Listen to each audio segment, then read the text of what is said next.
Hey guys, let's fix this issue quickly and effectively. In the first step, go to search bar and type your task manager.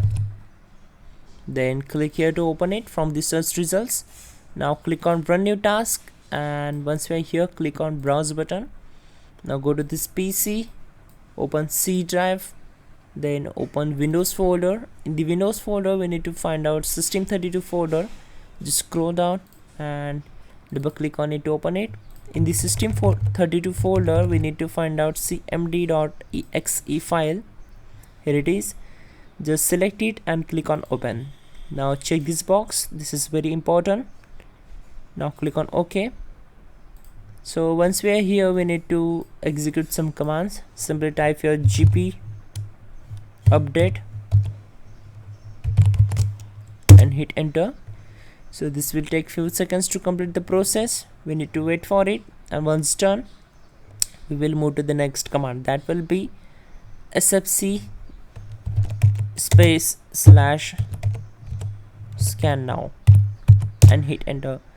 This process will take a lot of time, around 10 to 15 minutes, depends upon your computer configuration how fast it is.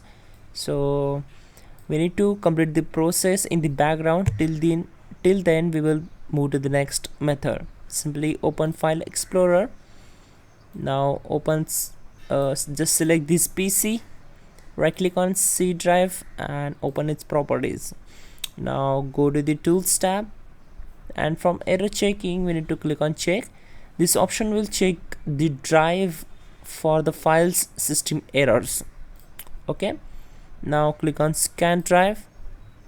This will also take around 1 to 2 minutes to complete the process. Again, we need to wait for a few seconds. Now it successfully scanned the drive and no error were found, so we need to close it and then complete this up to the 100%. Till then, just right click on the start icon, set to run. Now type here services.msc and hit enter. So this will open services window. Now we need to find out the Windows search. Just scroll down, right click on the Windows search, open its properties, go to the general tab, and we need to set startup type as disabled. Once done, we need to click on apply and then OK.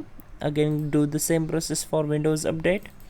We need to set startup type as disabled, click on stop